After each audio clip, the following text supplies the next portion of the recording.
Before beginning my interview with Eric Samuels, I do want to say a couple of things. I think that this interview is one of the most important ones I've ever recorded on the Disciple of Christ podcast. It does, however, cover some very dark subject matter, as Eric shares his faith journey, which began with 13 years very active as a Luciferian. So if there are young ears around, I would recommend that this might wait until a different time. It's a wonderful faith journey where Eric becomes founded upon the rock of Jesus Christ, but please be a little bit discerning before you begin. Eric Samuels, welcome to the Disciple of Christ podcast. Thank you for having me. It's been a long time coming though, right? Yes, it's been way too long coming. We've tried this a couple of times, but the stars are aligned in our favor, especially since you're out in the woods somewhere is it the Appalachian Trail? Tell us where you're coming from. That's right. Yeah, right back here. Yeah. Coming out of Madisonville, Kentucky, actually. Okay, very nice. And they do have the Appalachian. How far away is the Appalachian Trail? I've only been through Tennessee. I don't think I've been to Kentucky. Appalachian Trail. Let's see, we're more Western Kentucky. Appalachian's out in Eastern Kentucky, but it's about 5 hours from here. Okay. But I've spent most of my life on it. So that's very nice. Yeah. Now, I have yet to have a guest that has beat me in the beard contest, but you are definitely a close second. Well done, good sir. Thank you. Thank you. Are you able to recharge your cell phone yet just by rubbing it against the beard? I hope I can. I hope I can one day do this. This thing dies quite a bit. It rings off the hood. So you and I have known each other for a little bit over 2 years now, I guess. Right around 2 years, maybe a little bit less. Yeah. I came in I came in about January of last year, 2022. January of 2022. So just over a year. So let's now before we get into that portion of things, give us a little bit of your background. We hear an accent. Is the accent that we hear most influenced by Kentucky or anywhere else? Most, I would say Kentucky, but people here don't think I sound Southern enough. So I ask everybody, I'm like, well, so where do you think I'm from? Because most people are like, you're not from here. And I'm like, I'm born and raised in Kentucky, but they think I sound Pacific Northwest for some reason. Nope, you don't. I've lived in the Pacific Northwest and you don't. Yeah, but every one of them here think I'm from like Pacific Northwest accent. So no, I don't think so. I just don't sound as hillbilly as my neighbor. So there we go. Well, we love some good hillbillies. Like when the Chinese actually do invade, we're going to rely upon those rednecks and hillbillies to be able to put a few beers inside of them and take out Chinese from long distance. That's the thing in Kentucky. It's like everybody's like, what if China invades? And I'm like, well, they'll make it to the Kentucky border. So it's give us a little bit of this. What was life for you? Earliest memories that you remember? You mentioned born and raised in Kentucky. What was that like? Not bad. Like as far as we spent here, you spent a lot of time outside growing up, which I mean that could just be most people my age, but growing up, like some of the earliest memories I have it's kind of weird because I've started losing them over time. The earliest memory I have, it's funny, my wife has her earliest memory of 3. Mine's like 15. Really? 13 to 15 somewhere. Hey. It was as I started my spiritual journey trying to find out truth. Before that, it's like I don't remember anything.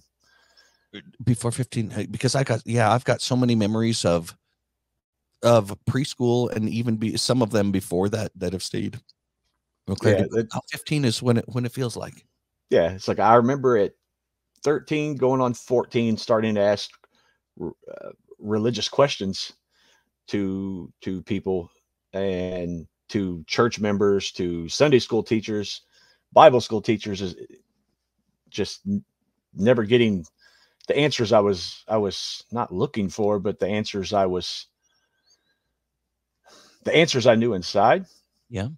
But then at 15, everything in life took a turn, and from 15 on up, that's all I remember. Now, let me ask this. Let me ask two questions that are kind of put together. When you say asking church leaders, asking in Sunday school, what kind of church leaders and what were the questions? Church leaders, as in, like I said, my Sunday school teachers, pastors. I remember asking friends, like I had Bap- a real close friend. His Is this dad was a Baptist? Is pastor. this Mormons? No, no, no. I wasn't raised Mormon. I was raised, for the most part, non-denominational. Um, before 15 years of age, I don't really remember. Um, I know I dealt some with the Catholics, um, but as a teenager, we started going to a non-denominational church. Just huge. I guess you would call it a mega church. It's a mega church for Bowling Green, Kentucky, which was um, they held like 3 services every Sunday. There was like Oh, two or wow. 3,000 people in attendance each time. So these were people that got paid to work at the church. So I'm thinking, they got the education for it. Surely some of these people can answer my questions. Yeah. The questions were, I always grew up thinking that Jesus Christ was God. Like that's what I was taught. So my first question ever was if Christ. I'd ask a pastor if Jesus Christ is God Himself, um, God the Father. This is what you're telling me. Then who is He praying to? Yeah. Because that's the guy I want to know. Yeah. If my God is praying to another God, I need to know that God, and so on and so forth. So it sounds Um, like you're at least hearing New Testament stories that are influencing those questions. Were you reading the Bible for yourself? yeah, I read the Bible fully through at almost 14, and that's when I started asking questions because I was a little concerned. Very similar to Joseph. Like that was one of my biggest things that I was able to relate with him on was being of that age and asking questions because you're when in the eternal grand scheme of things, when you start thinking about it, especially being young, and most people don't, or most children don't, I was concerned because I was thinking to myself, I don't want to go to hell because the pastor every Sunday is up there really screaming, hellfire and brimstone, and that's not what. I don't want to be a part of that. So, Did he sound like Sam Kinison at all? oh man. Well, the guy was a high school football coach, Okay, so he had so that kind of rowdiness to him, I guess, that kind of yeah, passion. which was weird because on Friday nights you go to a football game and you'll hear him with every curse word from GD this, GD that, and then Sundays it's like a whole completely different man. But you grow up, and you don't think anything about it because it's like, well, this guy's like a prophet, man. He knows everything. So You know what? You're making me wonder right now what the discipline and instructions were like from Chief Captain Moroni, because there was like in the Book of Alma, you've got one chapter to where they're stacking bodies with expertise on a large scale, and in the very next chapter, they're ministering in the name of the Savior to bound up the broken hearts. yeah. Yeah. In other words, I wonder. So in other words, I'm trying to be generous to the pastor that you saw. That's one way that I can interpret it. Yeah, it's like we just you overlook it. It's thousands of people kept going to church every Sunday, knowing what this man was doing on Friday. So it's all good. You overlook the fact that he's had like 2 or 3 houses and houseboats and cars and motorcycles and Oh um, goodness. Was there a lot of wealth displayed by the leadership at that church? oh, very, very, very, very. I mean, it's unbelievable the amount of wealth that comes out of a church like that, and the fact that that was his full-time job Monday through Friday. They've got offices there, and I mean they've got everything down to custodians who work there throughout the week. So Where, basketball courts inside, and so being young and in like the youth group, it was kind of cool. It was kind of fun. Um, and then every September we had this thing called Godstock. Um, and that's where everybody goes up to the lake and just there's like praise and worship and like it sounds like they're very talented in their productions, because if you've got yeah 2,000 plus people showing up on a weekly basis, they know how to put on an event. Oh Or yeah, like in the end? it's a concert during like praise and worship time when everybody's singing them. They've got a full-fledged band. The lights darken. You got all these lights on stage. Like it's like that. So put yourself back into 15-year-old Eric. Yeah. Did you feel like you were getting closer to God through participating in worship that way, or at least in going to church that way? No. Now, Nope. and you mentioned asking questions. Were you praying personally at the time, or did you feel like you could access God through personal prayer? Yeah. Because I feel like the way I was taught was that you needed a pastor, you needed a preacher, a father, depending on what denomination you were, you needed that middleman to go to God. And so I never thought I could go to God, but after reading the Bible all the way through at 14 years old, the my conclusion was different because I felt in my heart that any one of us at any time of the day we could drop to our knees, we could sit on the bed, we could sit in the woods, we can be driving our car and commute, talk to God. And so the questions I was asking, it started off as like, yeah, who is Christ praying to if he is God the Father? Um, what's the best way for me to connect with God? Well, we'll come to church on Sundays, make sure you're paying your tithing to the church, and so on and so forth. And then, just kind of make sure you're doing what the pastor's telling you to do. Any advice he gives is what you should be doing. Somebody Like, somebody already has the routine written out for you. yeah, You want salvation? Great. Follow these steps. yeah. So to me, I felt different after reading the Bible. I felt different, and I started actually questioning. I started questioning the whole narrative. Like, okay, if this is what God wants, and this is, and it wasn't just my church. I would ask my friends who went to different churches the same questions, and they're like, oh, they're given the same answers because that's what they were told. So for me, I'm thinking, wow, this is what God is. This is horrible.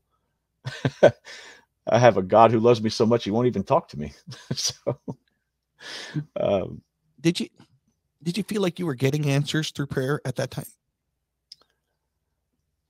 I did, but when I ask, hey, I'm praying and receiving answers, well, just remember that the devil can intervene in your life, and This is pastors giving you that answer. yeah, yeah, In other words, planting those seeds of doubt. In other words, again, I'm trying to be generous to him. Perhaps it's a healthy word of caution.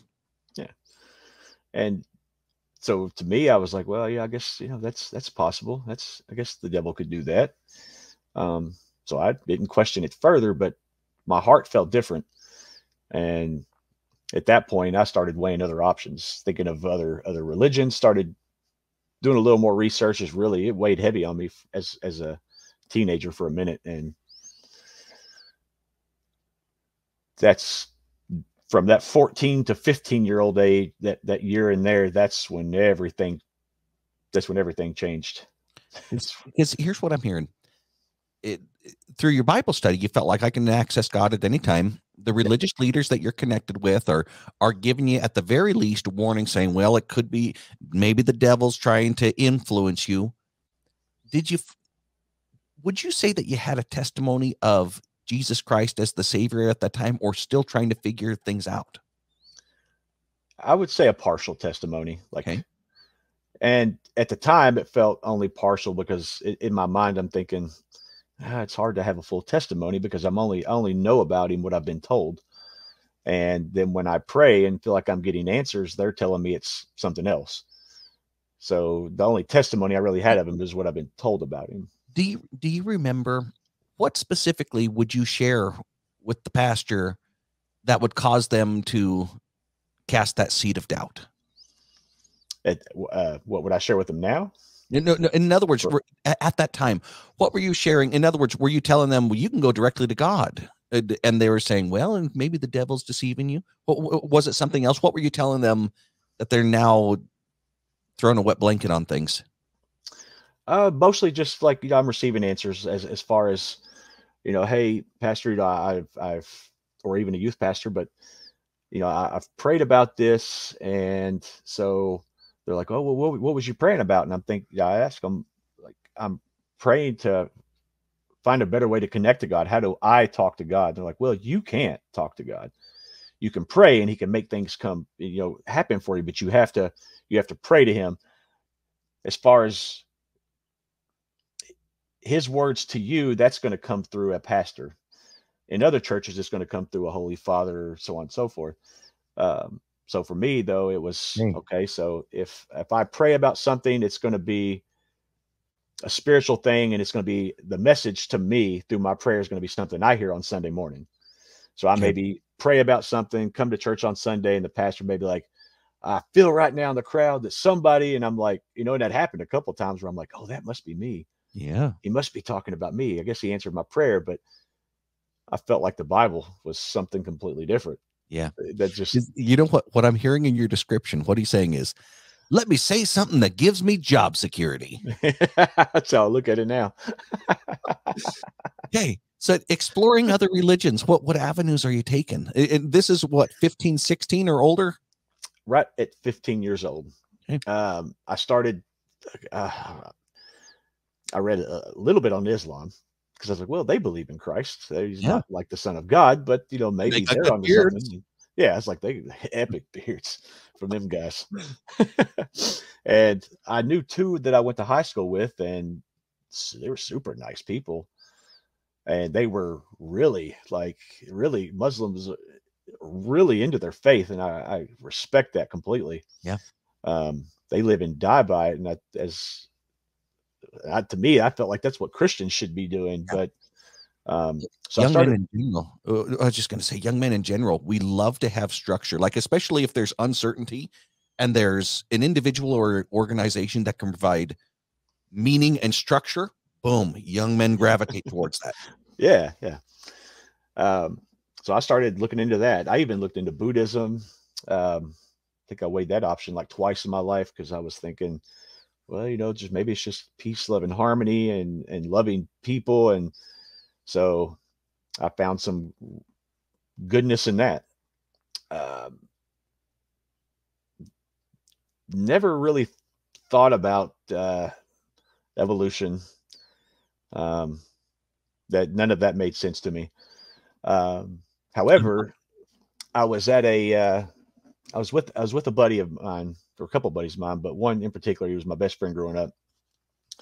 And we were out one night, and this guy approached me. I didn't know him from Adam, but he says, "Hey, Eric." And my buddy Kyle looked at me like, huh? And I was like, how old is this guy? Give a physical description. How old is he? How's he dressed? How does he sound? I would say probably looked like he was in late 20s, early 30s. He was wearing a black suit, had these bluish eyes, just looking sharp, like he walked out of Wall Street. And, for me, I was always one of the taller ones of my friends because I'm pushing 6'4". But this guy was taller than I was. So I'm thinking, this guy's got it going on. He must have been super athletic, just, good build. And, started telling me things about myself that I already knew. But so I'm thinking to myself, where did this come from? Well, I was like, well, yeah, I got to go, man, because I didn't know him. I'm 15, and my mind starts thinking. What's he telling you about yourself? Telling me that he knows my heart. And that there's a higher power that knows my heart. And so at the time I'm thinking, this is an angel. This guy's an angel. And told me that my answers will soon come to light. He says, now we'll receive that greater light and knowledge from this higher power. So I didn't think any more about it. I kind of walked out of there, and it was like a week later, I received this message, and this, of course, this is old school. This is before we have these modern phones like we do now. Mm-hmm. But I was sitting there in this live chat room, and this is, of course, me and my buddies just play a lot of video games. Was this live chat room via AOL? You've got mail. Yes, it is. Yes, I remember that. Yes, it is. You hear the little dial-up sound almost. But I'm still singing. Too many kids that are now young adults. They don't know the song that plays when you're connecting to the internet. It sounds something like, yeah, Yeah. Oh, Dad, did you pick up the phone? That's what I tell young people now. So that's where techno music started. Okay, so you get a message. You're in this chat. Talk about what's going on in the chat. All right, so I'm sitting in this chat room, and of course I'm in there with a bunch of people, and I have like 2 or 3 different chats going on at a time. And so I get a message from one, and he was trying to connect with me. So I was like, okay. So I accepted it, and I was like, "Do I know you?" And he says, "No, but I know you." And I was like, "Okay." I said, "Do we go to school together?" And he says, "No." He says, "I met you at that concert." And which we know wasn't a real big concert. It was just more of like a local thing, like college bands, because Bowling Green's a college town. And so we used to go to those local bands because that's how I've discovered a lot of good music. It's just local indie music. But anyway, so I was thinking, I was like, oh, this must be that guy. So I started feeling like this light come through me, like he's an angel, and like God's starting to actually talk to me. Well, we start talking, and we get on the subject of Lucifer. So I'm thinking to myself, all right, so do you remember how it transitioned there? Yeah, well, he'd asked me, he said, asked me if I'd ever read the Bible. I was like, oh, I've read it all the way through. He says, so what do you know about Lucifer? I was like, well, I know that he's the adversary, that he's the master deceiver, so on and so forth. And he says, well, what if I told you something different? What if I told you that the Bible had error? I was like, what do you mean by error? And he says, you ever read the Bible and things just don't make sense? I'm like, yeah. He said, you ever ask questions and nobody has answers? I was like, oh my gosh, yes, I know exactly what you're talking about. Have you been spying on me? He's like, well, what if I told you that Lucifer is the angel of light? He is the angel of greater light and knowledge. And I was like, how so? Like the Bible paints him as this evil character. He says, we started talking. He says, think about this. He says, God cast him from heaven. He said, for what? I was like, well, according to the Bible, according to what I've heard pastors say, and just the thing that everybody knows is that he claimed himself as God. He tried to be God.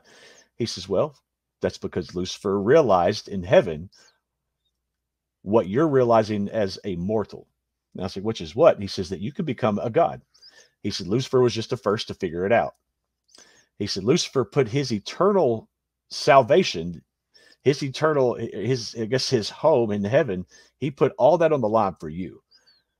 And I'm thinking to myself, what was it for me? And he says, for you to come to this world and ask these questions so that you could also in this life receive the greater light and knowledge like millions of other people have throughout humanity.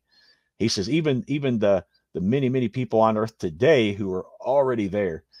He says, and you're another one to come up. He says, Lucifer did this for you. So Lucifer was cast out of heaven, is what he was telling me, thrown down out of heaven, and rebelled against God for all of humanity, that he was the ultimate sacrifice. So I was like, so where does Christ come into all this? He says, well, you remember in the Bible when he went to tempt Christ? And I was like, yeah. He says, that's where the Bible has error. He says, because Lucifer actually did tempt Christ. So I was like, how did he tempt Christ? Because according to the Bible, that, I know Lucifer told him, you bow to me, I'll give you everything that you see, all the kingdoms of the earth. He says, yeah. He says, and that's exactly what Lucifer did. He says, but early Christianity didn't want you to know that because they wanted to use it as a tool to control people. He says, but now you're going to embark on this journey with Lucifer where you have freedom. He said, freedom unlike you've ever experienced, light and knowledge unlike anything you've ever experienced, in the same way that Christ did. He said, Christ was one of the first. He said, so Christ is the Messiah. He's just not the Messiah in the way you grew up knowing it. He said, so the story is Christ was tempted by Lucifer and decided that, and that's the first time I'd ever heard about them being brothers. So to join the Latter-day Saint Church, that wasn't anything new to me. It wasn't shocking to me for people to be like, oh, well, they believe Lucifer and Christ are brothers. I'm like, well, that's what Luciferians believe. So I'm good. So, Now, but this conversation that you're describing, this is still 15 years old, right? yeah. Now, had you positively identified this is the same man in the suit that was tall, athletic, looks like he's got everything figured out? Yes. That was kind of the beginning of the conversation. But yeah, I kind of put two and two together and started asking him, and he says, yeah, that was me. He says, and I was sent. And it sounds like he's got a clear, easy to understand explanation of how Lucifer fits in a way to where, hey, we got to pay more attention to him. Yeah. Yeah. And that was the thing, is that's the first time ever that I started hearing anything of a religion that started actually making sense. It to me at that time, it felt clearer than anything else.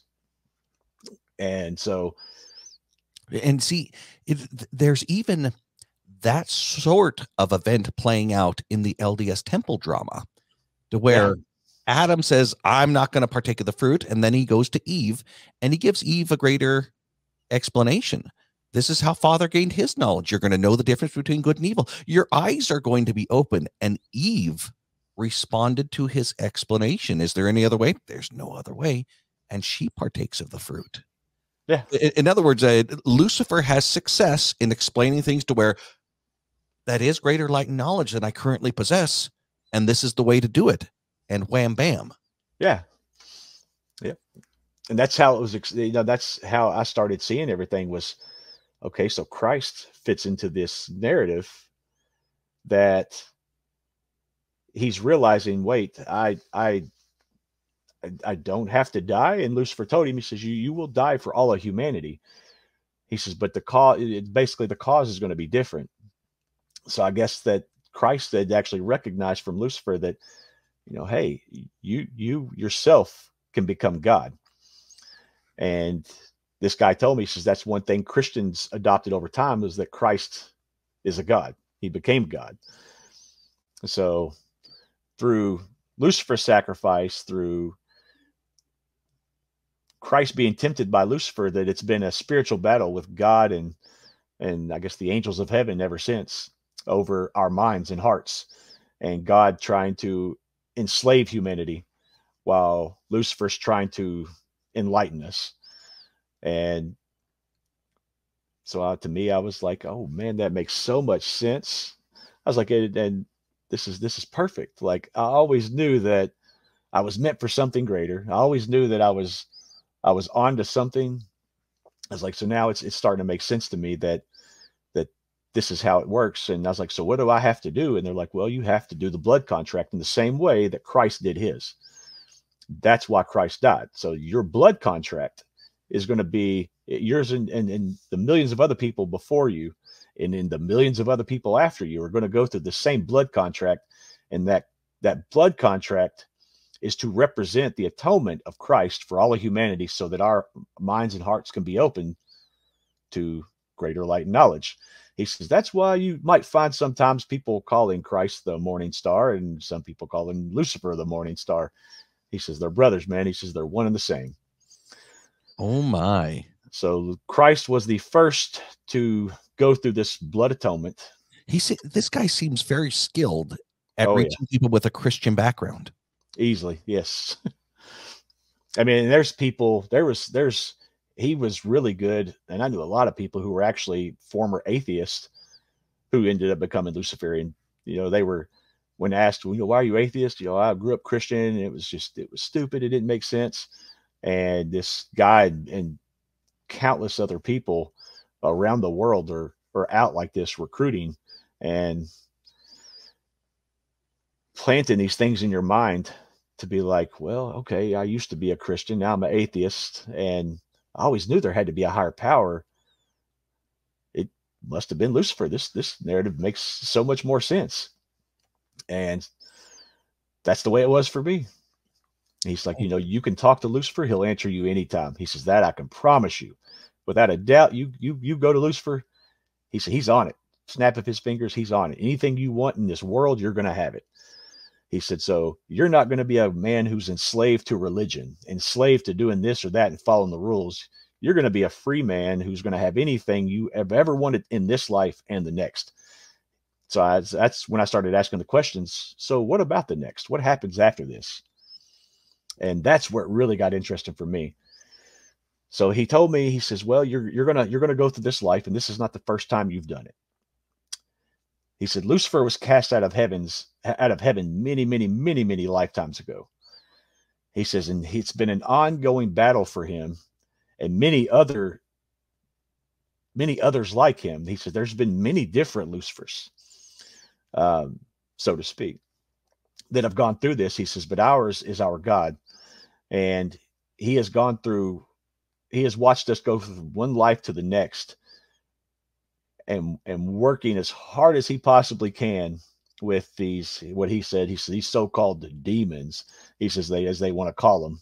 He says, and all they were angels of greater light and knowledge that saw the error of their way while they were in heaven. So they were cast out with Lucifer because they chose to follow him. But he said, so you're going to go through these many, many, many lifetimes until you finally reach this greater light and knowledge. He says, when you reach that truth, he says, when it's done, the end of that life will come. He says, this Jesus Christ is going to come back. He's going to take all these people who have this greater light knowledge. He says, if you remember in the Bible where it says, oh, Lord, Lord, we prophesied in your name. We cast out devils and demons in your name. And he says, depart from me, for I never knew you. He says, well, he's talking to Christians. So I was like, oh my gosh, that makes sense. He says, because who else is going to cast out devils and demons? And who else is going to prophesy in Christ's name? He says, Christians are going to do that. He says, but they're going to be like, he's going to tell them, depart from me, for I never knew you. Am I hearing this right, to where he's attributing that teaching to Lucifer and not to Jesus? Yeah. Well, it's still Christ. It's Christ saying it, but it's Christ saying it on Lucifer's behalf. Okay. So we have all these Christians going through our life right now. Like, we have thousands and thousands of mega pastors and pastors around the world, and they're casting out devils and demons and prophesying. He says, and that's who Christ is talking to. He says, he's talking to those Christian people. So in other words, it sounds like his explanation is that Christ is a Luciferian. Christ was a Luciferian. Yeah. Yeah. So in other words, the 40 days fasting in the wilderness followed by the interaction with Lucifer resulted in Jesus accepting Lucifer. Yeah. That's his explanation. Yeah. He says, because freaking cow. Yeah. And the way, because I asked him, I was like, the way they say, it's like, there's big things, there's even little things like, why would God make him go and do that for 40 days? He says, what human being can do it 40 days? What God would make you suffer? He says, much less his only begotten son. He says, would you do that to your child? And I was like, well, I don't have a kid, but I don't think I ever would. He says, one day when you have a kid, you're going to understand. You would never put your child through any type of torture. And eventually later I did figure that out, because I was Luciferian going into manhood, and it was like, when I had my first child, I was like, no, there's no way. Like looking back many moons ago when I was 15 and here I have my first kid, and I'm like, no, I would never do that. How old were you when you had your first child? 20, almost 22. Almost 22 years old. So not too many years later. So in other words, what does it mean to become Luciferian? He's already telling you the blood contract. The same way that Jesus Christ did. In other words, did he ask some sort of ordinance of you or prep you for it? Yeah. You have to have a red, blue, and black candle. And you have the wax are those colors? Yeah. Yeah. You have to have those exact colors, and it has to be red on the left, blue in the middle, black to the right.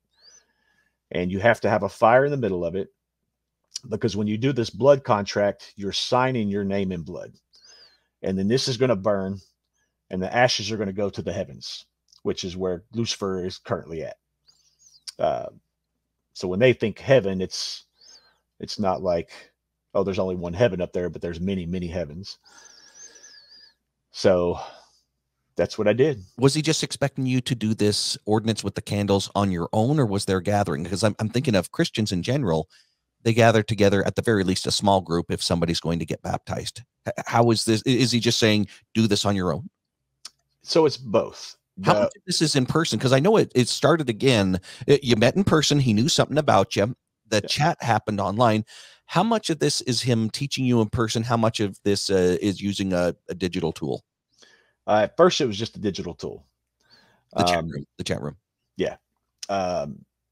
And mostly because, so like the first time you do the contract, you have to be by yourself. That's your time with Lucifer. He says you have to offer up your desires to Lucifer, call forth an angel in his name. And he gave me, at that point, I'd already talked to him enough to know here's certain angelic names, in which mine was a angel at the time, or what I believe to be an angel, but his name was Belial. Belial. Yeah. And so he says, this angel comes forth in your life. He's like your guardian. He's your protector.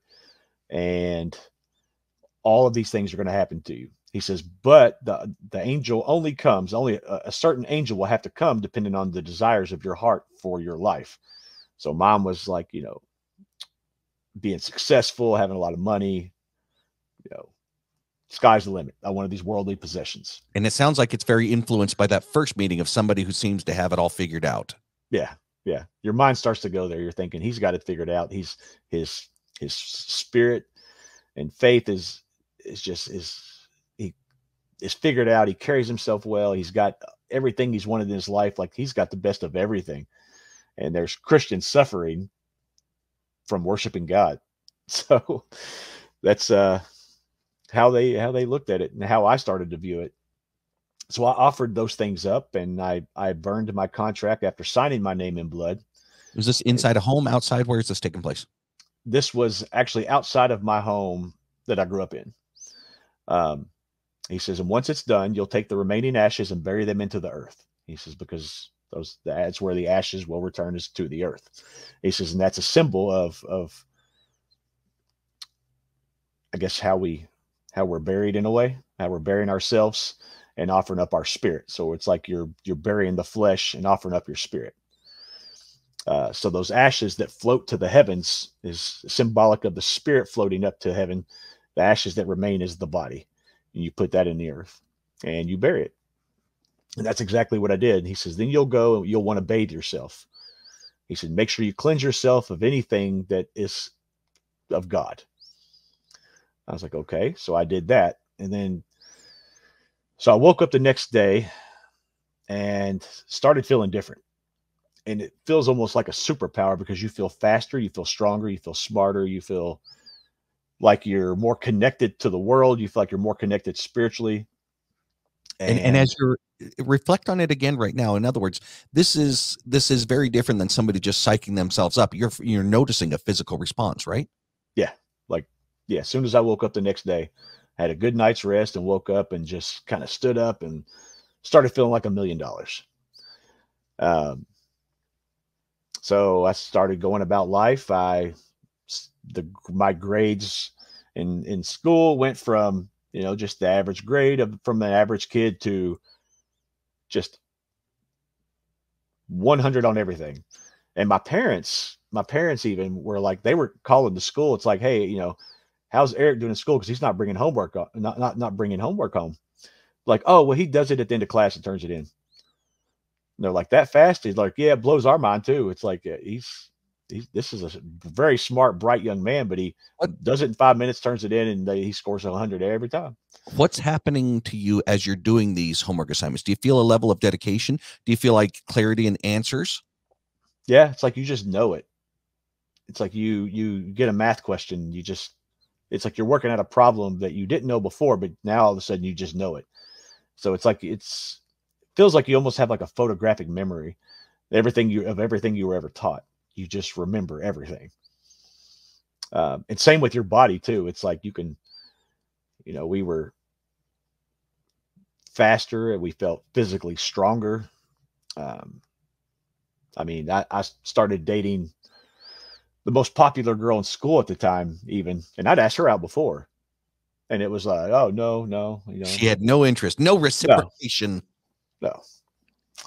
And so, like, what was your confidence level like when you're asking her out now? It was confidence of like I don't know, I don't want to say alpha or beta male. It was like a sigma male. It's like, I want to date you, but if you don't, then I'm cool because I'm better than you anyway. So it's like, yeah. So it's like I can live with you or without you at this point. So it's almost like she was chasing me. And but yeah, it's just like I had no problems, and that's how my high school years went from at that point. I think I was like a sophomore in high school, freshman, sophomore, all the way up through my senior year. It's like everything, anything and everything that could go right was going right. Um, Flipped a truck 7 times when I was 16. Oh my. Um, Cops thought, oh, this is the young people, because me and a buddy of mine, and um, I had him. I started trying to get him into it, and he was a little beaten, banged up, but I walked out without a scratch. Felt good. It's like, man, What caused the truck to flip? I think we hydroplaned, actually. Okay. Yeah, it was kind of raining that day. And Now, what was other behaviors like? Because oftentimes in teenage years is when kids start drinking or doing other crazy stuff. no, I never did. You just feel like in charge, and yeah, it's like I just felt like Lucifer always taught that the higher up you go, you're not going to want to do these types of things. You're going to want to take care of your body. You need to keep your body in tip-top shape. Because like, other Luciferians will talk about, it's like, yeah, you ever see the Christians out there, you pass by on Sundays, they're out there smoking their cigarettes. And I was like, oh yeah, I used to see a church I go to all the time. And he's like, man, they're just so unhealthy, and they do all these things. And he says they don't treat their bodies like temples, because that's what Luciferians teach, is you need to treat your body like a temple, because Luciferians themselves have temples. So you have to treat your body like how we treat the temple. So it's like, okay, yeah, it makes sense to me. It's not a problem. So, but yeah, I made it through high school, and it was like a breeze. It was. now is there a Luciferian community that you were a part of? Because like you're describing, at 15, you're going to church, you're talking to pastors, you're getting advice and things like that. What's interaction like as you find yourself growing with this power that came as a result of that blood sacrifice, that blood offering with the candles? Well, I kept going to church, because Luciferians don't have church. They don't go to church on Sunday. They go to like a temple, like X amount of days a year that they're really, really committed to. We talking about a dozen days weekly? What is it? Kind of in this, yeah. It's like a lot of them go weekly, but that's like the higher ups. So, in other words, if somebody were looking up a Luciferian congregation, would they find it? In other words, do they keep off the radar on purpose? Yeah, yeah. They don't. It's kind of weird. So they try to put it in your face, but it's real subtle, because they know that the world is majority Christianity. So for the longest time, they've been trying to build this power, because they know, Christians know that Lucifer is evil. They believe him to be evil. So we have to kind of lay low, but make sure that kind of just subtle conversation with them, which is what I was doing. Because now I'm hearing some details to where if you're going to church now, you realize, well, I've got higher knowledge than the others around me. I know what really happened with Jesus. So maybe some of these people will figure it out. Yeah. Well, that was kind of my job, and that's what they always told me, because they target a lot of young people, especially teenagers, that still go to church with their parents. So for me, it was an opportunity to start recruiting people out of the youth group, and there was 100, 200, 300 of us. Okay, now let me ask this: you're noticing success at school, success with the lady, popular girl is now interested in you because you're like, whatever, girl. And what about financial success? Did that start to happen in your youth? Yeah. It's I got my first job, and it was at a little fast food chain at Burger King. And so I didn't work there very long, but I still had that bank account, And one day I was just like, I wonder if I have any money left on this from like an old paycheck I had. Well, you checked your bank account and you now are a 16, almost 17-year-old with like six figures in your bank. Six figures. Yeah. 100,000 plus. Yeah. And do you know the source of that? No. Did you try investigating the transaction history? I did. I asked the bank and they're like, well, it was deposited by some what's the word? Anonymous group. And I was like, oh. So when I asked this guy about it, I was like, does the temple, do they put like money in our bank accounts? And he says, that's just perks of the job, man. He says, and obviously the better you do, the more you're going to get. The better you do, the more it seems like he's even taken the attitude of that Sigma that you're describing, to where it's like, yeah, no big deal. Yeah. And which is weird, because that's myself and many other young men and women kind of adopt that same attitude. So they look at like six figures, like, yeah, it's there. It's perks of the job, bud. So to me, I was like, wait a minute. So that's when it first dawned on me that it's magical. It seems like, holy crap, we've got it figured out. Yeah. Well, eventually I figured out that there's organizations around this world with lots of money. Six figures is nothing to them. And they control many other organizations that are right here in our faces every single day. So this money is nothing. Like, it's nothing to them. It's like, it would be like me giving my 4-year-old son, a couple pennies, and his eyes are glowing. But to me, I'm like, it's pennies. So that's what they're like. And that's what you eventually become like, is it's like you start to see this six-figure number turn into something different. And so they start telling you, the better you do, the more you get. Okay. So take us to the point to where you finished high school. Now, with this concept of the better that you do, were you asked to do better, asked to do more? What's happening as you're finishing high school? Still recruiting, which is the main goal. It sounds like in the recruiting process, you'd be giving explanations similar to the one that you already gave here to young men that were probably in your situation not long earlier. Is that the recruitment process? Yeah. Yeah. I had probably 30 or 40 people in our youth group that ended up joining. Is this part of this mega church? Yeah. So in other words, now the youth are getting Luciferians inside of the mega church who still have all the outward appearances of active Christian youth. Yeah. And that's how they're, that's. Did you get any devout Christian youth who became aware of Luciferians? There were a couple that we knew, because every summer we would go to this youth camp at this, they call it a creek, but it was a huge lake.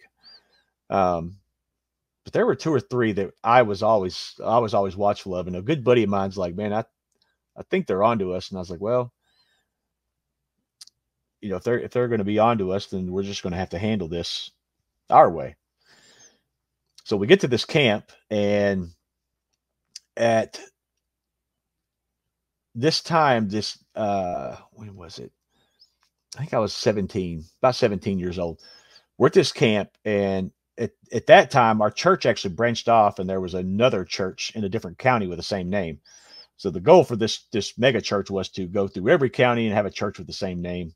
All of it be same church. And so we were with this completely different youth group.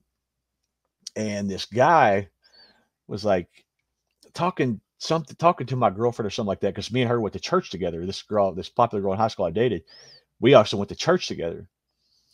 And so my sisters, they were at this camp. And the next thing I know, my sister tells my buddy, hey man, this guy from this other church is talking to your girlfriend. I think he's trying to hit on her. So I was like, okay. So I went out and I was like, I've been trying to settle something with him anyway, because I think him and a few others were on to us about our true intent, which to us, again, our true intent wasn't bad, but we look at it like the way a Christian looks at somebody, if somebody's, if you're attacking them, or the way a Muslim feels attacked, that's how Luciferians are. If you feel like we feel like you're attacking us, we like to get physical about it. Yeah. Did you have fighting experience, sports experience? Played football. Yeah. Played a lot of football, a lot of basketball. And I guess when you're pushing 6'4" as a teenager, it's like, especially with athletic training. Yeah. And so then being Luciferian and you feeling like your body is faster and stronger, it's like you just start to feel like you almost start to feel like you're just like Hercules, you're Thor, you're the man. Plus at that age, you got testosterone levels just pumping through those veins. So I go up and I approach this guy and he's like, man, I'm not here. I don't have any problems. I was like, well, you do now. You have problems. Mm-hmm. So you say it with a smile now. How aggressive were you at the time? Almost the same way then. Okay. It was always like the smirk then.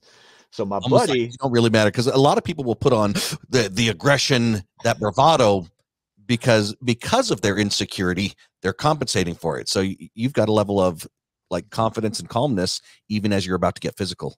Yeah.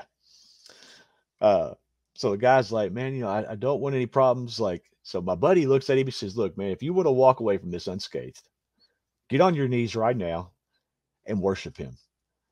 Lucifer? And, no, he's talking about me. Worship me. Oh, okay. Okay. Your buddy is saying you better start worshiping Eric right here. Yeah. This guy looks at him. He's like, what? He says, I want you to get on your knees and I want you to worship him. This is your Luciferian buddy. Yeah. He says, you worship him like you worship God. He says, do you know who this guy is? Do you know who he's going to be? And so that's what all these people were like. Like my parents even tell you, there was an episode on TV. Did your parents know? Did your parents know that you were Luciferian? Yeah. Oh yeah. A lot of people knew at that point. Did they think it was a joke or a phase? Thought it was a phase. Okay. But nobody really cared a whole lot. Nobody said anything. Did they know about your bank account? No. Okay. No. I didn't want many people to know about that. I mean, Luciferian buddies started figuring it out as things started happening for them. But outside of that, it's like you don't want to. Oh, there it is. Would there be outlandish purchases? A little bit, yeah. Like they started noticing it, and my sisters and my mom picked up on it pretty good. My dad worked hard, and he was always working overtime doing these things. But my sisters and my mom started noticing, wait, he's dressing like he's a millionaire. I had as a 16, 17-year-old, I had watches more than some people's cars. Like, so I just, it was there, and it was kind of like out of sight, out of mind. I think I look back and think if people knew, they were too scared to question me. I don't know if they thought, well, he's in so deep. I don't know. Like, what if he tries to kill us, or the people he's with try to kill us, or something or other. Did you, in your youth, did you observe killings, or or even suspicious deaths? Was that a legitimate concern among the youth Luciferians? We knew about it, but we never had witnessed it. We knew that once you got higher up, that you would eventually be a part of it, and you would eventually do it. How was that communicated to you? In other words, how was that understanding obtained that, well, at some point we're going to be doing killings?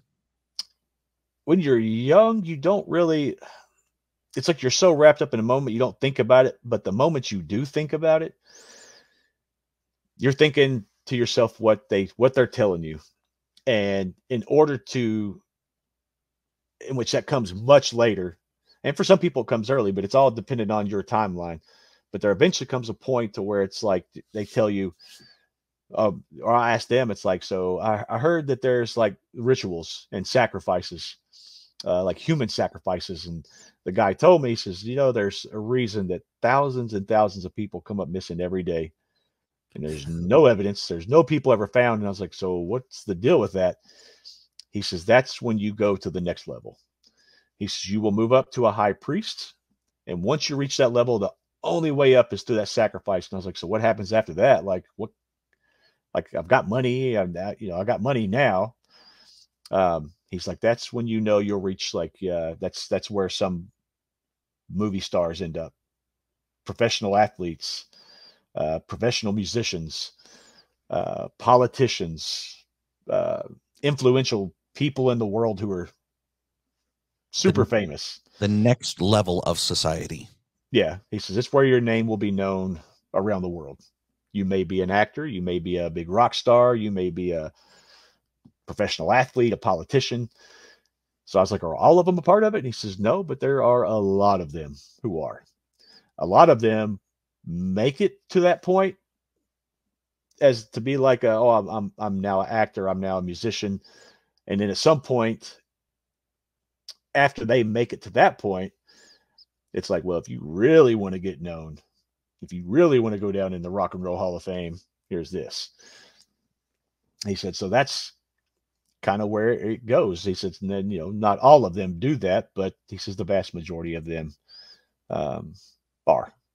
And even if they reach that level of fame without it, eventually at some point they'll be asked, well, how would you like to go from here where you are now, as big as you are now, to even bigger? So in your mind, you're thinking, oh, I would do it. I would do it in a heartbeat, especially 17. It's like, oh, I'd kill 100 people to be famous, man. If I could be a big rock star on a stage, and yeah. So you're kind of in that young mindset. You got this ego. It's like, I'm going to be famous someday. So you don't really think about it. You don't really think about what it's like to try to kill somebody until that time actually comes and you're asked to do it. Let me rewind just a little bit. The young guy that you got told he was hitting on your girl, did he fall down? Did he fall down and worship you? What happened? Yeah, he did. Okay. A couple of my buddies surrounded him, like, look, man, you're not walking out of here.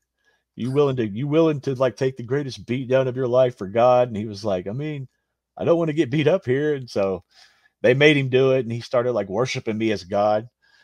They were all laughing at him. My girlfriend at the time was laughing at him. And, it's like you start then, and that's the first moment I realized this guy's right. Like, it's going to be amazing to be like a God. No wonder Lucifer like rebelled, because he wanted me to feel this way in this life, that I could feel this great to be worshiped. And my God is telling me that I can one day become a God through this eternal progression. And here I am a teenage young man, and I'm already over halfway home.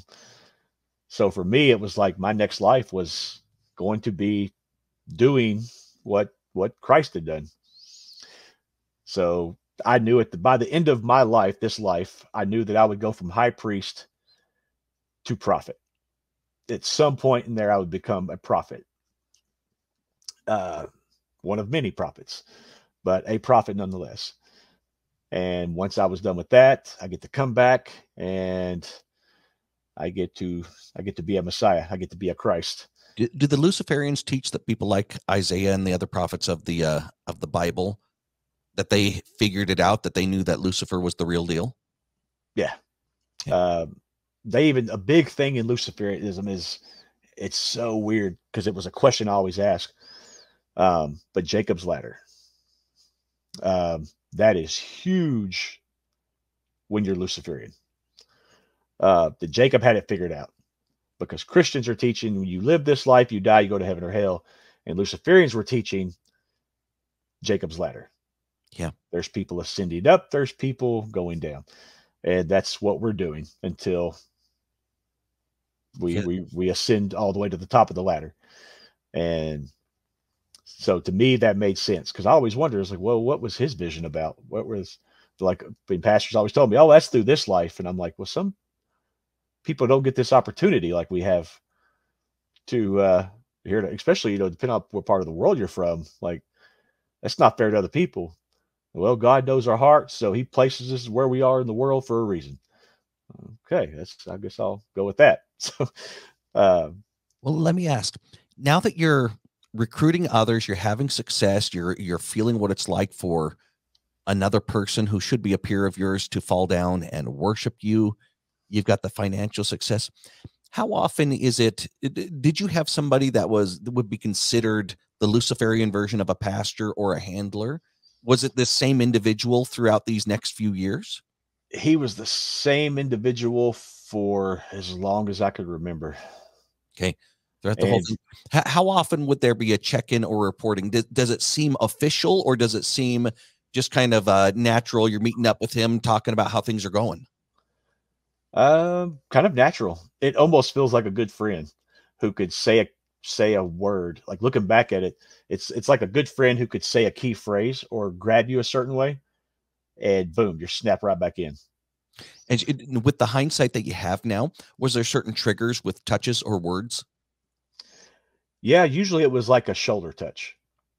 So like you know how you embrace somebody, like you reach out, you grab their shoulder and look them in the eye. It was like that. But how he did it was he would grab my shoulder with one hand and put his hand like on the side of my head and just look into my soul. And it was almost like, I don't know, it was almost like you were asleep for a minute, but he's waking you back up. Because I would notice moments where I would have like this, it was kind of like a drug where you start to experience like this down, like you're coming out of something. And then it's like, boom, right back. I got this high again. When he would use the technique of the shoulder, grabbing the back of the head, would he exude his strength in doing that? Was it Yes. simple in the way that he do it, or was it more like feel my power as we connect? Yeah, it was kind of like it wasn't like a smack, but it was like you could tell that the force behind his embrace was always strong, and it felt sometimes somewhat aggressive. But to you, you're just thinking, "Oh, this guy's just strong. Like this is a strong fella." Somebody like him, how did they like to shake hands with others when they would meet them? It was a very firm, strong handshake, and it was always kind of like you reach out, shake the hand. It was just like a grab. Mm. So it was almost like he was pulling you in a way to show I'm dominant. I'm the dominant one here. And it was, I don't know. It always felt like I look back and it was always like, man, maybe he was jerking my soul back to existence or something. I don't know, or something. But Did you observe others besides him use those sort of techniques? yeah, every one of them did it. Every higher up than me did it. Eventually, you start to find yourself doing it, but it's not the same. Did it seem like, because you had a certain level of power immediately after that ordinance that you performed? Did it seem like they had a power beyond what you had already received? Oh yeah. Yeah. That's as strong as I would feel anytime I was around them. It was always like I'm the little guy in the room. Yeah, at 6'4". Yeah. And, and so this guy, along with any of the other ones that were higher up than me, was always the same. And they always had a way of just bringing that high back to you. And kind of things I started to figure out where it was ways for them to kind of like he told me later, he said, it's ways to keep our young ones under control. And I was like, oh, like young people? He says, no, the young minds that are young to Lucifer, that are young to this.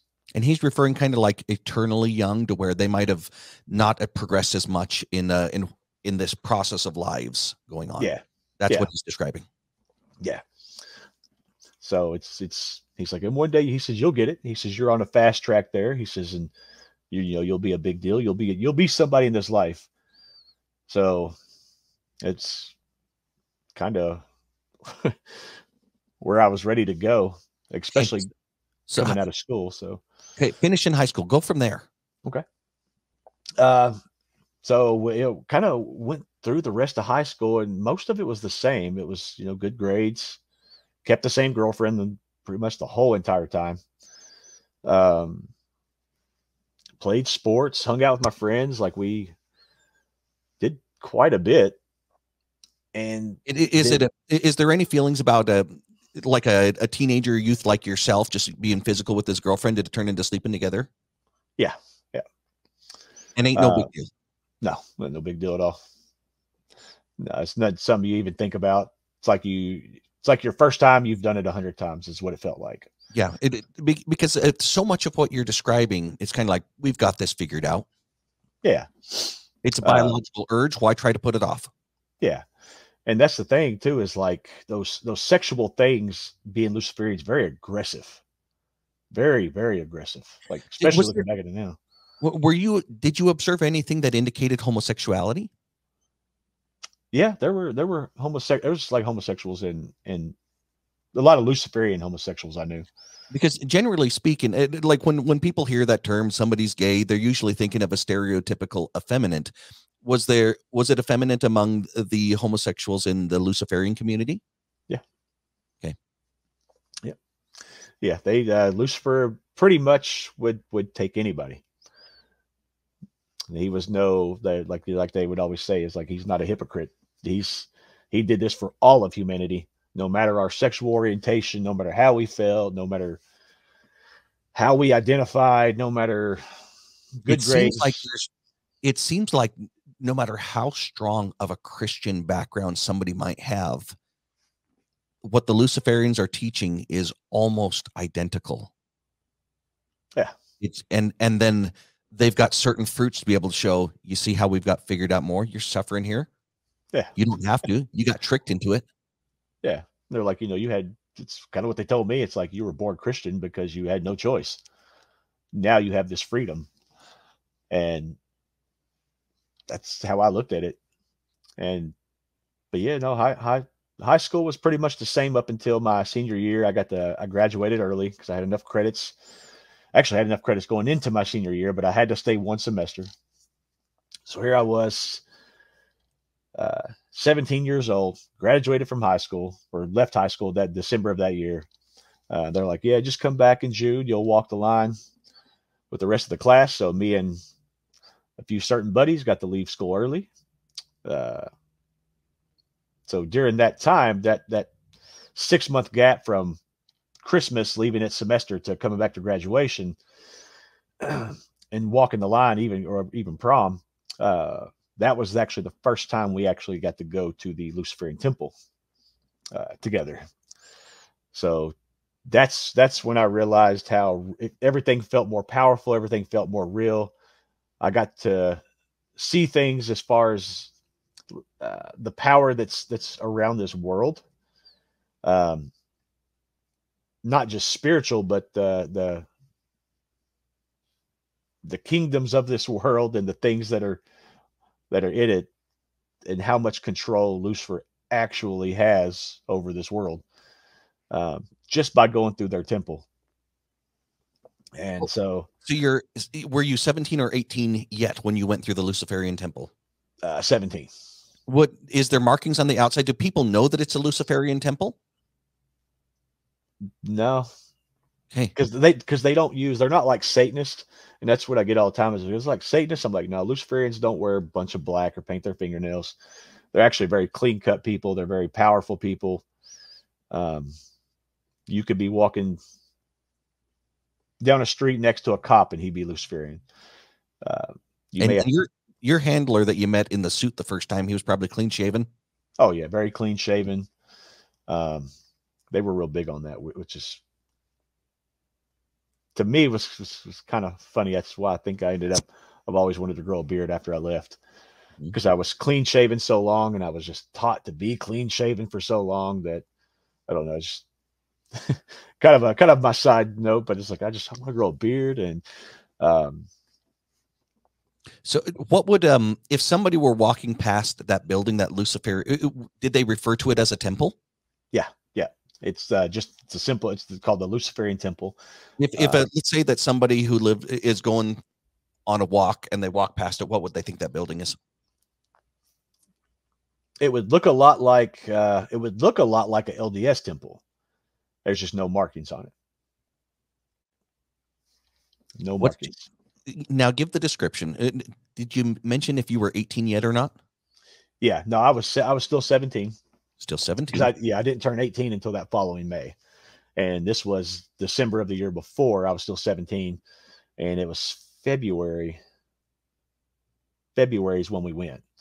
So I was about 3 months shy of being 18, but I was still 17. But I was one of the younger ones in my class. But and you were invited to go inside. Yeah, that guy. Huh? Were you told what for? to come experience it. Okay. He says, I think you're ready to experience the temple. And this is the guy who had been my mentor for all those years, or those 2 or 3 years. But he's like, I think you're ready to experience the temple. He said, I think you're ready to start working towards the next level. And I was like, okay. So at that point there, I started to go to the temple and started realizing the universe, which was, I got to learn more about my eternal progression. And not just mine, but all of ours, like as far as like humanity. That's when it really, really, really hit me about what eternal progression was and who God is, and the fact that before God, there was God, and before that God, there was another God, and there's gods many, and Christ many, and there was many Lucifers, but this one was ours, just like this Jesus Christ was ours. He was our Messiah, and Jesus Christ is going to become, through adoption, our God. And Lucifer will move on. He'll move on, and he'll become more of like what we used to refer to at the time was like the Alpha God. But he'll become a higher God than he was.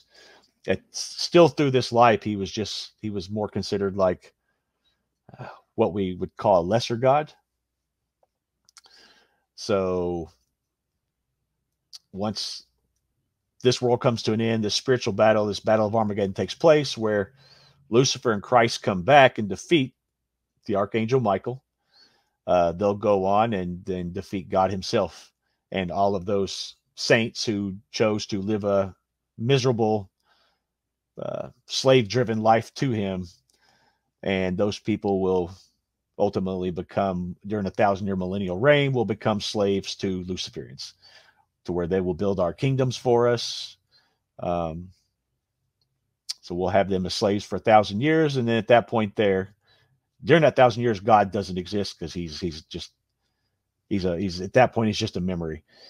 But after that 1,000 years, those people will be sent to a hell that Lucifer created, which is why to them it's like, oh, that's where the story of Lucifer and hell came from, and now Christians think Lucifer's in charge of hell. I was like, so that must be where that's from. So Lucifer created a hell for them, and that hell is going to be doing this over again. That their next life is going to be just as miserable as this one, if not worse, to where the Luciferians will have even greater light and knowledge. So me and my next, I may come back and be, like a prophet, or if, depending on how I do in this life, I could come back and be a Messiah for somebody, whatever Lucifer chooses for me through my eternal progression. So I was bound and determined. I was like, I'm not coming back as this prophet guy. I'm coming back as a Messiah. I'm going to die for all the Luciferians.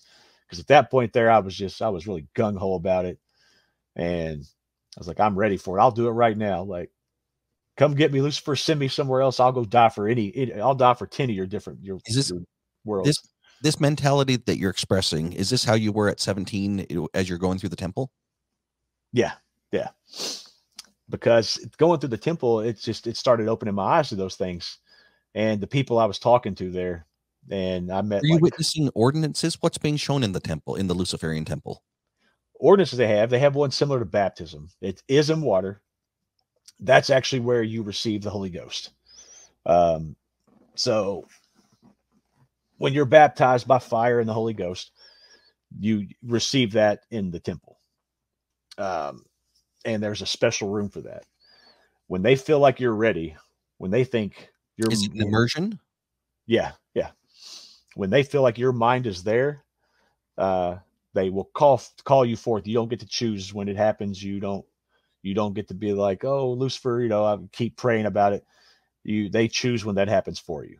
And it's all according to the work you're doing up to that point. There are laying on of hand ordinances where they're not casting devils out, but casting demons in.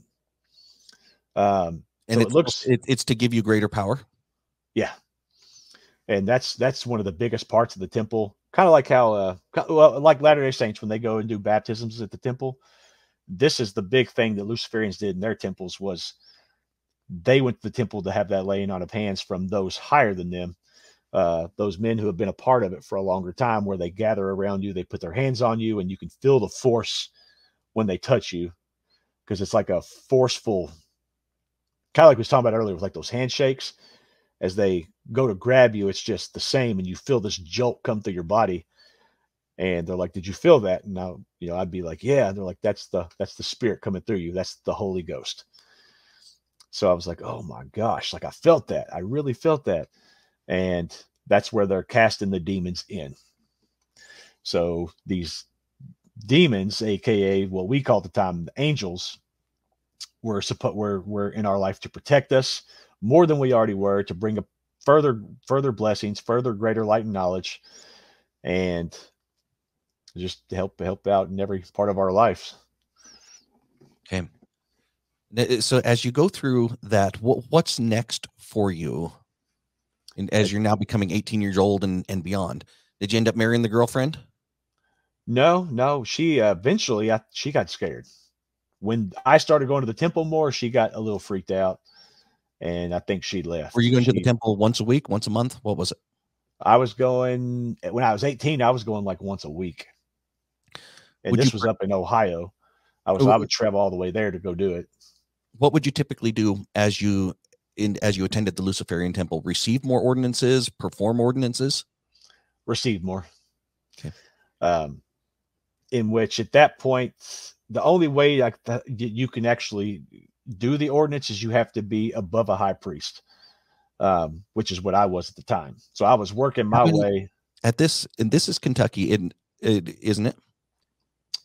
This was up in Ohio. This is up in Ohio. How many people in that temple were high priests or higher? Ooh, it was probably 50 or 60 there at a time. And it was kind of like a job, I guess, that they would alternate in and out daily, weekly, some monthly, some, would have some that were more renowned. Like, for example, like you might have one renowned in like New York who would be passing through, and you're like, "Oh man, he's going to be here on this day, so I want to go see him or go meet him or have him, perform an ordinance if he can on me."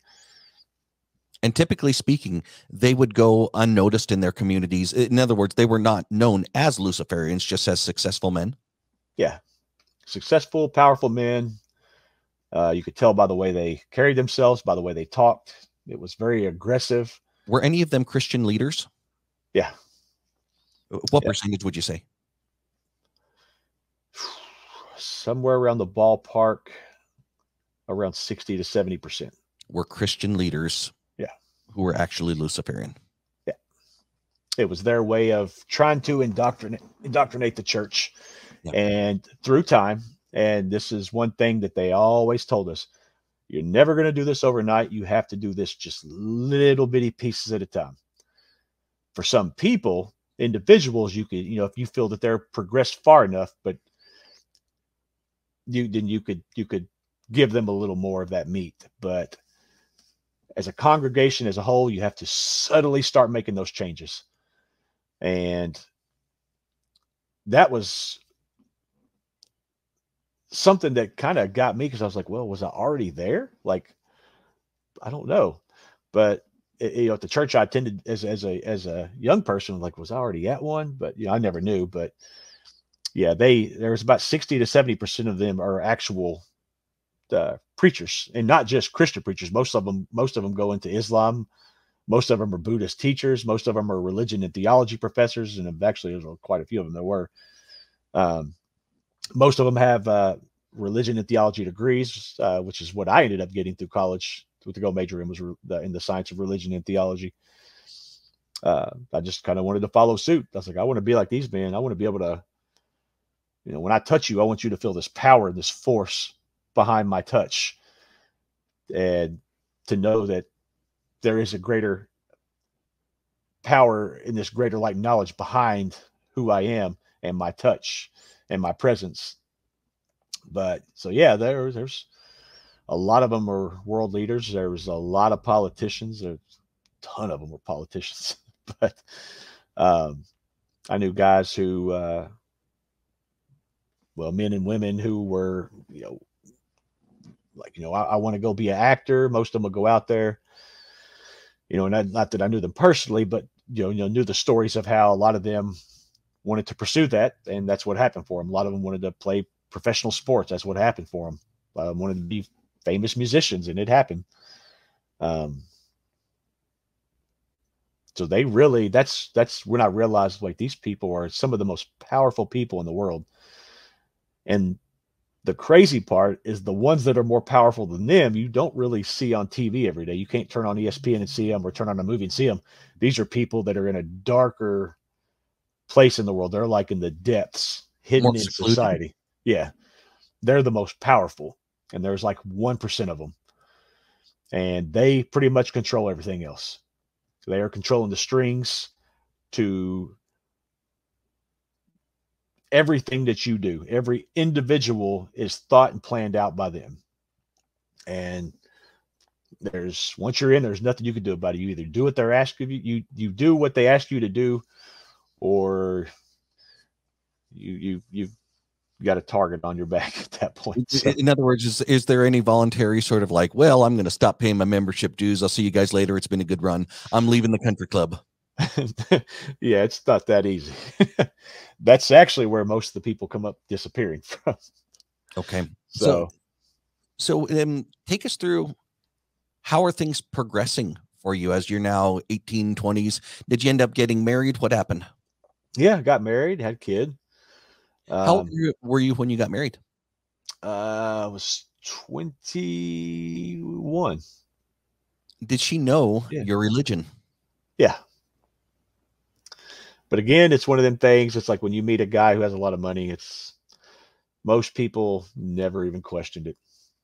It's like they saw the worldly part of things. Here's the things that he can do for you. Here's the things that, he can do this for me and my family. And so you never. Is it kind of shrugging? Is it shrugging the shoulders and like, that's his thing? Yeah. And nobody was mad. Nobody was upset. I mean, at this point, almost everybody I knew that I was in it, but nobody batted an eye. That wasn't until much later when I joined. Because it sounds like there's no criminality. I mean, it's not like you're robbing convenience stores or embezzling money, things like that. None of that. No, it's like, it's part of his job in life is to do this. And from your description, there's a level of discipline that's expected. Oh yeah, tons of discipline. Especially the higher you get, like your mind has to really be in a place of, you almost stop thinking about the worldly things and start thinking about individuals themselves. Like, I need to make sure that this person is under control. And I had to do that with certain buddies. Like, hey man, you need to snap out of wherever you're going. You need to come back. Where would they be going that caused you concern? Trying to steer away. They would get caught up in life, or get caught up like, well, man, I was talking to my, like that, because eventually, my buddies, friends, things like that would meet, have a new girlfriend, or, hey, I'm getting married. I'm wanting to propose to this girl. And so for me, it was like, okay, well, that's cool. They're like, yeah. And she, her dad's this Christian guy, real cool guy though. And I'm like, whoa, wait a minute. You said a Christian? They're like, yeah. I was like, whoa. I was like, so can you meet me in person? We got to talk. So it's like, yeah, man, we talk. And eventually I started like practicing and learning, because the more I went to the temple, I started trying to practice and learn these grabs. And it finally dawned on me. The shoulder behind the neck, that sort of. Yeah. Certain handshakes I could do that would just kind of like jolt your system. Yeah. And they were fine. In other words, things like you're indicating a handshake and you go in, you grab it aggressively and then pull it in close. Those sort of techniques. Yeah. Or, even like, certain, I knew people who could snap their fingers and bring you back into their way of thinking. Like, it was that crazy. I was never like that. A level of command. Yeah. So I started thinking to myself, like, wait, I have control over other people. I started feeling it. And so I contacted my mentor and told him, I was like, hey, so I was talking to my buddy over here today, and he was talking about this girl he's dating. He's been with her for a little while, but he's wanting to get married to her. And her dad's this real good Christian guy. He said, did you handle it? And I was like, I mean, I talked to him, and I don't know if he was listening at first. I said, but here's the thing, man. I met up with him. I said, you know how, like, the way you always embrace me? He says, yeah. I was like, well, I did that with him. He said, and? I was like, I think I snapped him back into reality. And he's like, that's good. He says, Eric, that's what I wanted to hear. When he asks, did you handle it? What are they worried is going to happen when somebody's hanging out with non-Luciferian Christians? They don't want you leaving with that knowledge. In other words, you don't leave the Luciferian side of things to be Christian. Yeah. No, you don't do that. Because it sounds like the community that you're describing, in a way, they consider themselves Christians just with higher knowledge. Yeah. Yeah. You know, Christians are like, they're the enemy of the state when it comes to Luciferians, and they do not want that knowledge. Weirdly enough, they don't want this knowledge, especially as high up as we were. They don't want that out to anybody. Okay, you're describing physical techniques to where there's going to be vigorous handshakes, grabbing the back of the neck, probably certain ways of saying things. Did it ever turn into certain signs and tokens? Like there's pictures of different world leaders extending the patriarchal grip as they meet one another. Yeah. Is that a part of it? Yeah. How are you taught about it? Is that taught in the Luciferian temple? That is taught in the temple. After you've received your proper ordinances, not like an ordinance where you go and get somebody lay on your hands, but there's a ritual they'll do in there. Once you're ready to move up from high priest to the sky's the limit, now you're going to be somebody. That's when they start teaching you those things. And that's what I was actually being prepped for after that moment there. Were you 20 yet? 25? How old were you? At that time, I was 27. 26. And now you're you're already exhibiting the kind of leadership qualities that they want. Yeah. So yeah, I was there, and he was like, well, we need to plan you a trip to the temple. Can you be here on this date? And I remember telling him, I was like, no, I can't on that date. I said, but what about this one? Came up with another date, and he's like, that works perfect. Just make sure you're there. Where's most of your income coming from at this point in your life? Through them. 96% of it was through them. What would you be doing for them that would in other words, is your net worth going up from your teenage years? Yeah. What is it that you're doing that provides that much value in their eyes? I was charismatic, so they use that to the advantage of recruiting, because I was able to recruit them. For some reason, I was able to bring people into it like nothing. Like, it was super, super easy for me.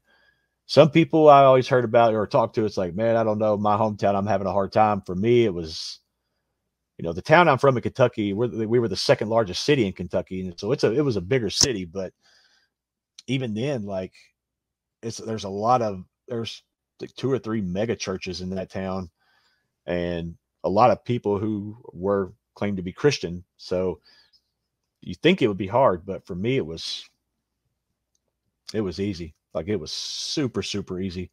And I was able to gain their membership and build it up substantially higher than most people, especially around the area here. So, okay. But yeah, so most of my income was coming through them. You give the report back that you used those techniques of the vigorous handshake, the hand on there, you snap somebody back. They're not leaving for low-grade Christianity and bringing their knowledge of Luciferian with them. Can you be to the temple? What happens from there? All right. So yeah, I went to the temple, and that's when he told me, he says, now we're going to perform this ordinance on you that's going to help you. And I was like, all right, so it's going to be one of the different ordinances to where I receive more. And he's like, yeah, he says, but after this ordinance, I'm going to stay in contact with you. He says, because you're about to go to the next level. He says, you're ready for it. I was like, okay. So we do this ordinance, and the ordinance was kind of like any other ordinance. I was sitting in this chair. It was more like a throne, it felt like. And they gathered around me and started praying to Lucifer. Lucifer. How many? I think there were 7 of them total. Is there anything specific about the way that they gather around you? Not really. I mean, I know there was always 7 of them. That was the exact number they used every time, was 7. Was there any methods in the way that they would raise one hand, place another one on you, anything like that? Yeah, usually it was the left hand on your head, where they would all put their left on your head, and then their right hand would be up. And then did they explain why? It's like an allegiance to Lucifer. It's the right hand to him. It's kind of like how you swear into court. You're swearing into Lucifer, this allegiance. And I actually had to do the same thing. I would keep my left hand down on my left leg and put my right hand up while their hands were on my head. So I would be doing the same thing too. But okay, keep going. So we do this ordinance, and all this ordinance is real simple. It's nothing crazy or anything, but the ordinance is pretty much just again inviting Lucifer into my life to go to the next level, and to swear before him that once I go, that I'll go to this next level, that I'll actually go through with what's going to happen, not knowing what's going to happen, but I have to swear to him, because it's in. And a lot of people's like, well, why would you swear something you don't know? And it's like, well, it was putting your faith in Lucifer. So you're about to do something. He's brought you this far. Yeah. It's like, he brought me this far. I'm swearing to him that I'm going to do whatever he's fixing to ask me to do to go to the next level, not knowing what it is, because I have complete and utter faith in whatever he asked me to do. And they wait for that moment because they want to know your allegiance. And I guess once you reach a certain point, it's like he's done the work. He's done the job. He's swore allegiance and he's proven it. I think he's ready. So that's what they do. So I swore my allegiance and swore to do whatever it is I'm about to be asked to do so that I can go to the next level. And so I stand up. Each one shakes my hand, each one with the same kind of handshake, very strong, very forceful handshake that, again, feels like a jolt to the system every time one of them touches you. Then we kind of stood there and talked like normal human beings. Was there specific words that were said? It's praying to Lucifer. Yeah. Well, I would repeat what they would say. Okay. They would say, in other words, it sounds like there would be an order to where they're now surrounded in a circle. You're holding your hands in a certain way. They're doing the same thing with their arms as well. And they would probably say a phrase. You'd repeat it. They'd say the next phrase. Yeah. Like it'd start off like, I state your name, swear my allegiance to Lucifer. And so I would repeat that. And then it would be like, what I'm about to do, things like I'm going into, I know not what I'm being asked to do, but I have my complete and utter faith into you, Lucifer. Guide me. I'll be your right hand. I'll be your strong hand, things like that. So at that point there, for me, was a big deal, because I knew my life is about to change. I'm fixing to become somebody. And it's almost a moment like when I was driving home, I was by myself and I was thinking in the car, it's like, who am I going to become? Like, am I going to be, I'm athletic. Am I going to be this athlete? I can't shred on a guitar, but maybe he'd give me the power to do so I can do that. Did you pick up guitar after that? Huh? Did you pick up guitar after that?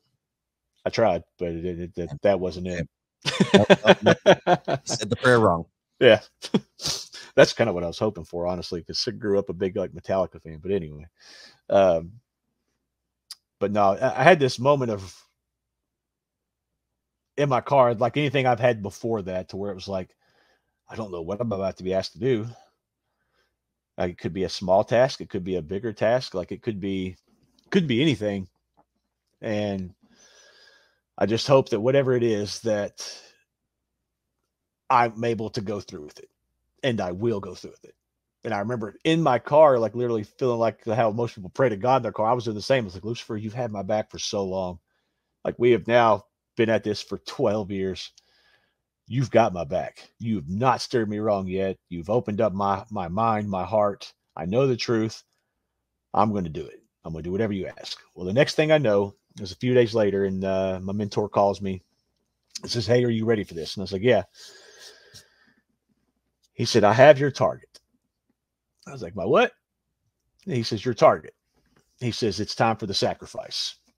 I was like, "What am I sacrificing?" He's like, "What do I have to give up?" He says, "You're not giving up anything." He says, "You have everything to gain from this." He says, "But remember how I told you there's people that come up missing every single day and nobody ever bats an eye?" I was like, "Yeah." He says, "It's human sacrificing. How do you feel?" I was like, "I feel all right. I feel good." He says, "All right, good." I was like, "No, man, I feel perfect. I feel fine." He says, "Okay, okay."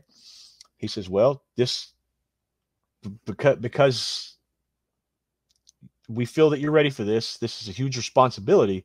He says, "But just remember that you are the right hand of Lucifer. You're the strong hand of Lucifer, and he is going to bless you more than you've ever imagined after this is over." He says, "The world will know your name." This is late 20s Yeah. for you. How much older is your mentor? Gosh, he was probably, I would say, his late 40s, early 50s at the time. Okay, keep going. Somewhere. But you're going to be the strong arm of Lucifer. Yeah. He said, "So you go through with this." And I was like, "So who's the person? Are they an evil Christian person?" I was like, "Because I definitely don't mind doing that." He says, "It's a 4-year-old girl." He says, "The blood has to be pure." I was like, "Wait, a 4-year-old?" He says, "Yeah." He says, "But just know she comes from a Christian home. She will come from a Christian home." And I was like, "Do you have her?" He says, "No. You're going to sit behind her on church on Sunday." And I was like, "Wait, what?" He says, "You're going to sit behind her at church on Sunday. And as you leave church," he said, "I just want you to see that target and to know that that's the person." He says, "We'll take care of the rest from there." He says, "And then you meet us at the temple at this time." So I was like, "Okay." So I went to church on Sunday and started feeling weird. Like, I can't do this. I can't do it. Is it different than just the normal anxiety? Yeah. It's almost like you're hearing voices in your head. Like to me, it was like I remember inside my head, like, I can't do this. But then you start hearing things like, "No, you must, you have to, you're going to." And Belial at that moment made himself known to me, in which he had before, but this was more of like it felt like an audible voice. Um, but in our church pews, right in front of us, there was always like these little new membership cards with like an ink pen and pencil, things like that. He's like, "Grab that pencil and stick her in the neck now. Do it now. Do it now. There's no time to waste. Do it now." And I actually was holding that pencil so tight that the pencil broke in half. My palms were bleeding from where my nails, and I cut my nails, were digging so hard in my palms that my hands was bleeding. And I stood up in the middle of service and started screaming really loud in front of 2,000 people. Okay, what kind of a scream? It was like a loud, like, roar, like a guttural roar saying, "No, stop." And then I just took off and ran out of the church. And that was in response to Belial demanding immediate action from you. Yeah. And so looking back, I think it sounds it was like well, and forgive me for interrupting, but it sounds like Belial had been very effective in being perceived as a background influence, and now he's taking front and center in your mind. Yeah. Yeah. Because it was like I felt like he knew that, wait, he's not going to do it. So let's just get him to go ahead and do it now. Let's just get this out of the way. It sounds like he knew that there's a point of no return to where you've made the oath, to where you've made the sacrifice. Yeah. Did you see your target yet? The girl? Yeah. Yeah. Yeah. She was right in front of me. Right there in front of me. A couple of times she actually turned around, kept looking back there, smiling. Is she a part of a family? Yeah. Do you get the impression that the family knew what was going to happen to their girl, or they were unaware? No, they were definitely unaware. Because they already prepped you to where people go missing every single day. Yeah. Nobody bats an eye. Yeah. They just wanted me to see her. There was nothing. They didn't want me to do anything right there in the church, obviously, because it was in front of everybody there. But They're like, we just want you to see your target. And I was like, okay. So that's what I did. I went and saw it, and I was like, I stopped. Like some other stronger force came through, unlike any other thing I've ever felt before. And like, I couldn't even lift my arm with this pencil in it. And I was trying to fight it, and I felt weak, but like, it was almost like there was some other hand on top of mine holding it down, and it was stronger than what was trying to lift it. And that's when I stood up and screamed, and people like turned around and looked, and was looking at me like, what's going on with this guy? And I kind of stopped for a second. I looked around, and I cut out. Like, I sprinted out of church as fast as I could. Now, as far as physical appearance, were you dressed like other people are typically dressed at that church? Yeah, yeah. So in other words, other than being large in stature, you wouldn't have stood out until that scream. No. Nobody. I don't even think I even made eye contact with the people sitting in front of me there with their parents. So, no. So it was kind of just there. It was another guy. And there's a lot of people that go to that church. There's a lot of people that knew other people, but you may get so many people in there a week that could be somebody you've never met or just never talked to, because they come to church and then church is over and everybody leaves. But okay, so Belial is telling you do it now. Some force is keeping your hand down. It causes you to scream and run out. Where do you go from there? Do you contact your handler? What do you do? I actually ran to my car and I started screaming myself. It's like terror, overwhelmed. What is it? Kind of overwhelmed. Just this overwhelmed stress, and like, what was I about to do? I remember hitting my steering wheel super, super hard a couple times. You're a cool cucumber in most situations. Yeah. Did it feel like a breakdown or a release? Yeah, it felt like a breakdown, like a mental breakdown. I thought I was going crazy. I was like, maybe this whole time I've been going crazy. Has any of this stuff really even happened to me? And so I remember it was the next morning. Yeah, it was the next morning. Did you contact anybody in your Luciferian circle before that next morning? No. Actually, I drove up to the lake and just sat there for a few hours by myself. Did you have your own home by the lake? No. Okay. There was a spot I used to go to kind of sit and think, and that's the same spot I went to. And that was like years and years earlier as a teenager. But kind of sat there and was thinking to myself about everything, and was eventually like, I'm just going to go home. I'm going to relax. I'm not going to think about anything else. I don't know what's going on. I don't know what happened. I got a hold of him the next morning, and he was not very happy. He said, Eric, this is not something you get to walk away from. And I was like, so I like have to do it? So can I just not do it? He says, no. He says, you already know more than you should know. He says, if you're this, there's some things you can know and walk away from. This is not one of those things. He says, this is not going to happen. And he hung up the phone. So at that point I got scared and was like, man, like I'm doomed. Like, I'm in trouble. Is Belial showing himself anymore during this time? Is there inner turmoil that you're recognizing is a continuation of the pencil incident? No, it's almost like some of that stuff retreated. But the one thing that was really happening to me, that I found myself like, I ended up praying that day to God and was like, look, I don't know who you are, and you probably don't like me very much. I was like, but if you're real and you are my protector, I could really use that right now. And so if you could just come through for me and work some miracle, tell me who I am, who I'm supposed to be, that would be awesome. And I felt this presence. I don't want to say a gust of wind, but I felt this overwhelming goodness come through me. And it said, go get baptized. How is we're going to get to the message of go get baptized. You described a goodness that came through you. How is this different than when you were receiving Luciferian ordinances? Because you definitely felt power before. How is this different? I felt powerless. Yeah. I felt powerless. And that's when I knew it was different, because it's like I no longer had that power, that I'm not in control. This power that was given to you through this entity, I'm stronger than it.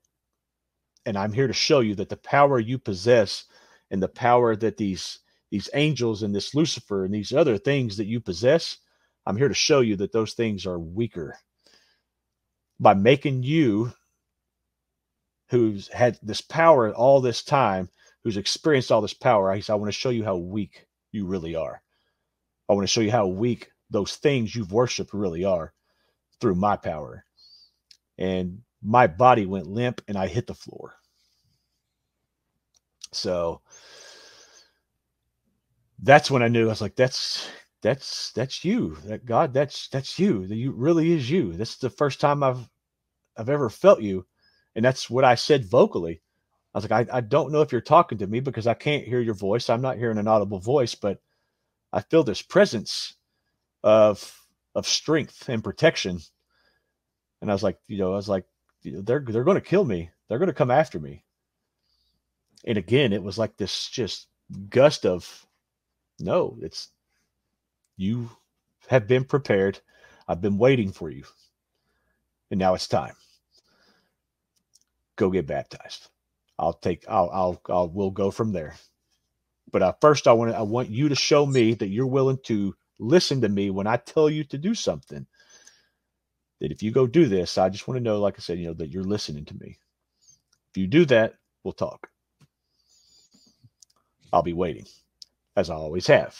Is what I was feeling. So I went and did that. I instantly asked somebody, I was like, hey, can I be baptized? Like, when? I was like, I don't care. Just as soon as possible. Like, yeah. So I went, I got baptized. I came back. Where did you go? Is it the same mega church?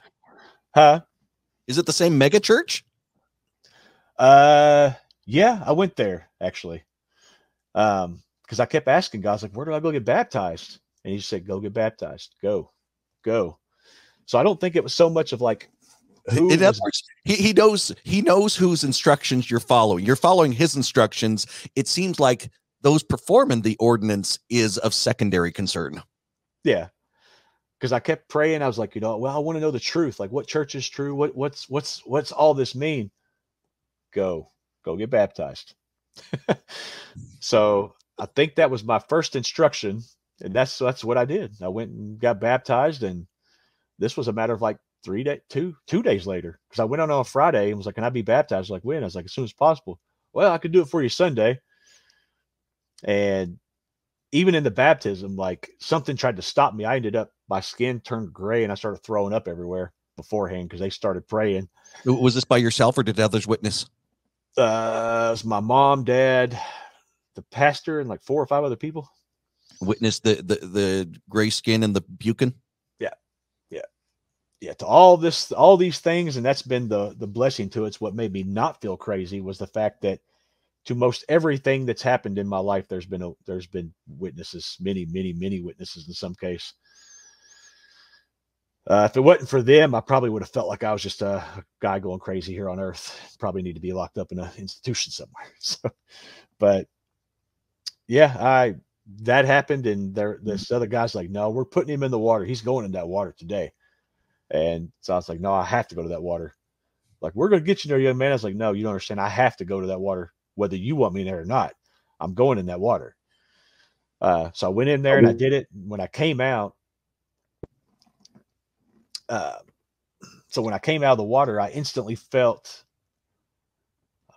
this weight that was taken off that I had never known before, not since I was a child at that point. And I wasn't going to sit there in the baptism like, all right, what next? But I was eager. So I got done with the baptism. I kind of left the church. I walked out. I didn't sit through the rest of church. something told me to just, okay, now leave there, go to the lake, sit by yourself. So I Now, drove from there all the way like 45 minutes north to the lake and sat there. the voice that you're hearing now, how is it different than the years leading up to this? Because this is now what, 13 or so years that Yeah. you've been dedicated Luciferian with laudable fruits to show for it. Yeah. Belial made himself known to you. It was overwhelming. The voice that told you to get baptized, and now you're receiving the impression to go up to the lake. How is this voice different? Because it felt exactly as described. It felt like rushing waters. It felt like thunder, but there was more peace behind it than anything I've ever experienced. There was more protection behind it than anything I ever experienced. I knew that voice was from him. I knew that it was God speaking. Without a doubt in my mind, they could call me crazy. I guess if you call me crazy for doubting the fact that I can hear and talk to God, but think I'm okay and sane for dealing with these Luciferians for so many years, I don't know what to say. But I knew without a shadow of a doubt that it was God. And I remember going up there that morning, and this was probably, I went to the first service, their 8 o'clock service, and I think I got to lake maybe around 9:30, 10 o'clock probably, and just kind of sat there, and there was like nobody up there. And while I was up there, I had this weird, I'm not going to say a dream or a vision, but it was weird, maybe premonition, I guess. But I looking out towards the water, and I felt like I was seeing Christ walk across that water towards me. And I passed out and was out for about 5 or 10 minutes and woke back up. And I looked out to the water. I was like, well, who was that? And it wasn't there. And that was the first time I ever had this feeling come into me saying, this is my beloved son. Follow him. Wherever he takes you, follow him. Wherever you find this truth, follow him. So I was like, okay.